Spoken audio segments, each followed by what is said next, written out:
Mga ka-express, isang napakalaking balita ang gumulantang sa mundo ng basketball sa Pilipinas at buong Asia. Malaman ng mga tao. Yes, but Adidas doesn't want to unveil that until maybe around July, no? Because our FIBA Asia Cup teams, I think it's going to be the women's who will be playing first, July 13 in Shenzhen, China, who will play with the official uniform. Hindi lang isa, dalawa. Isang national bombshell na may kinalaman sa ating mahal ng Gilas Pilipinas at isang international headline na nagpapatunay na ang dugong Pinoy ay kayang magtagumpay sa pinakamalaking liga sa labas ng bansa. I'm happy for Carl. I've been with Carl for a long time. Same kami ng strength and conditioning coach.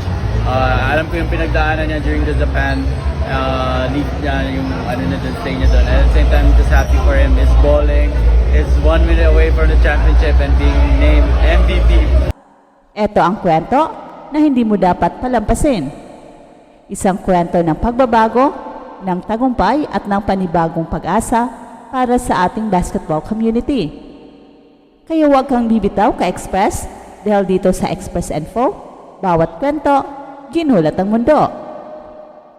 Nagsimula ang araw sa isang ordinaryong pagpupulong, ang National Congress ng Samahang Basketball ng Pilipinas sa Meralco Multipurpose Hall.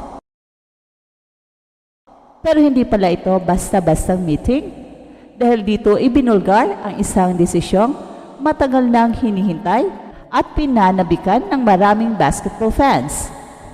Adidas na ang bagong official outfitter ng Gilas Pilipinas matapos ang halos 2 dekada na pagsusuot ng Nike ng ating national team. Isang bagong yugto ang opisyal ng sinimulan. Si SBP President Al Pandillo mismo ang nag-anunsyo ng bagong partnership sa harap ng mga delegado at stakeholders ng Philippine basketball.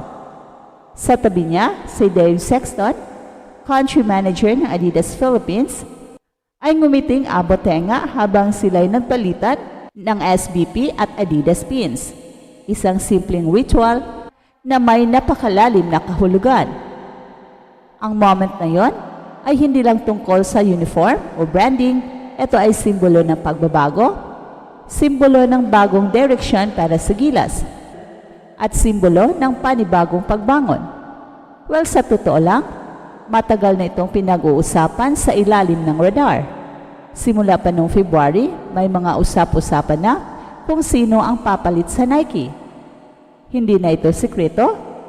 Ika nga ni Al Pandillo, the worst kept secret.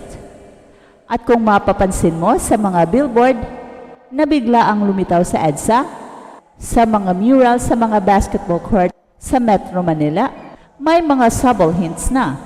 Isang Adidas logo dito, isang Gilas colorway doon, lahat patungong isang tiyak na anunsyo. At ngayon, official na. Adidas at Gilas Pilipinas magkasama na. Ang unang opportunity para makita natin ang bagong Adidas kits ay sa FIBA Asia Cup sa Jeddah, Saudi Arabia ngayong August. Ayon kay Sexton, hindi lang ito tungkol sa uniforme, ito ay tungkol sa commitment. Commitment ng Adidas na suportahan ang Philippine basketball, hindi lang sa elite level kundi hanggang grassroots. May pa-commemorative cup pa silang inilabas, black na may design na araw at 3 bituin, kasabay ng iconic 3 stripes na Adidas. Sabol pero malakas ang dating. Parang sinasabing, oo, kami na ang bagong kasama niyo sa laban. Pero habang ang Gilas ay abala sa pagbubuo ng bagong imahe sa ilalim ng bagong outfitter, sa kabilang bahagi ng Asia, isang Pinoy ang gumagawa ng sariling kasaysayan. Si Carl Tamayo, dating UP Fighting Maroon, ngayon ay bida sa Changwon LG Lakers sa Korea Basketball League. Isang panalo na lang at magiging champion na sila sa kauna-unahang pagkakataon sa history ng franchise. At hindi lang yon mga ka-Express, posibleng si Carl Tamayo pa ang tanghaling Finals MVP. Grabe, di ba? At mas lalong naging makabuluhan ang kwento dahil si SJ Belangel ay isa pang Pinoy player sa KBL at dati ring collegiate rival ni Carl ay nagsalita na. Sa isang interview sa NBA Rising Stars event, tinanong siya kung anong masasabi niya sa performance ni Carl Tamayo sa finals. At ang sagot niya, diretso at puno ng respeto, "I'm happy for Carl. Alam ko yung pinagdaanan niya. Magkasama kami noon sa strength and conditioning coach, kaya alam kong paano siya nagtrabaho para makarating dyan. He's one win away from the championship, and for me, MVP na siya."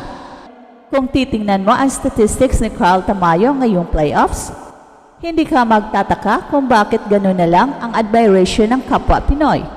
Averaging 19 points, 6.2 rebounds, and 1.3 assists per game.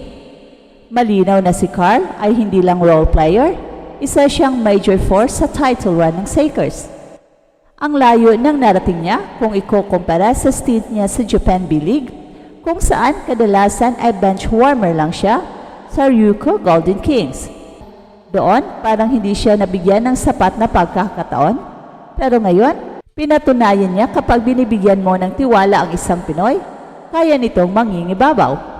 At sa bawat successful game niya, hindi lang ang kanyang team ang pinapasaya niya, buong Pilipinas, pati mga Korean fans, ay napapahanga sa galing ng isang batang Pinoy.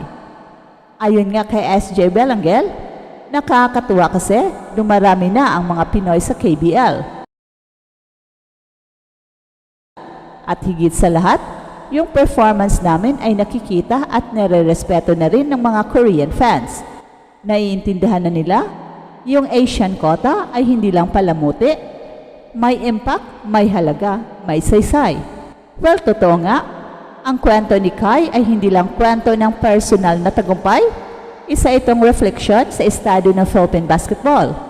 Sa loob ng bansa, pinapatibay ng gilas ang kanilang imahe sa tulong ng Adidas, at sa labas ng bansa, ipinapakita naman ni Carl Tamayo at ni SJ Belangel na ang galing ng Pinoy ay hindi lang panloob, pwedeng ilaban kahit saan, kahit kailan, kahit kanino. At sa mga susunod na buwan, magiging napakahalaga ng narrative na ito. Habang papalapit ang FIBA Asia Cup, habang patuloy ang international stints ng mga Pinoy players, lalo't lalo na ang impact ng mga Pinoy imports sa Korea, ang buong mundo ay unti-unting nagkakaroon ng bagong respeto para sa ating basketball program. Nakita na natin ang hype noon kay Kai Sotto, ngayon, eto na si Carl Tamayo. At malay mo, baka susunod na si RJ Abarrientos, si SJ Belangel ulit, o baka may surprise rookie na tayong biglang pumutok. Pero ang sigurado, ang momentum ng Philippine basketball ay buhay na buhay. At ang partnership ng Adidas at SBP ay isa lamang sa maraming hakbang patungo sa mas malawak na pagkilala. Sa tingin mo ba, karapat-dapat si Carl Tamayo na maging Finals MVP ng KBL? I-comment nyo yan sa baba. At kung proud ka sa mga Pinoy players natin sa international stage, huwag kalimutang i-like ang video na ito, share mo na rin sa mga kaibigan mong basketball fans, at subscribe na dito sa Express Info para lagi kang una sa mga kwentong ginulat ang mundo.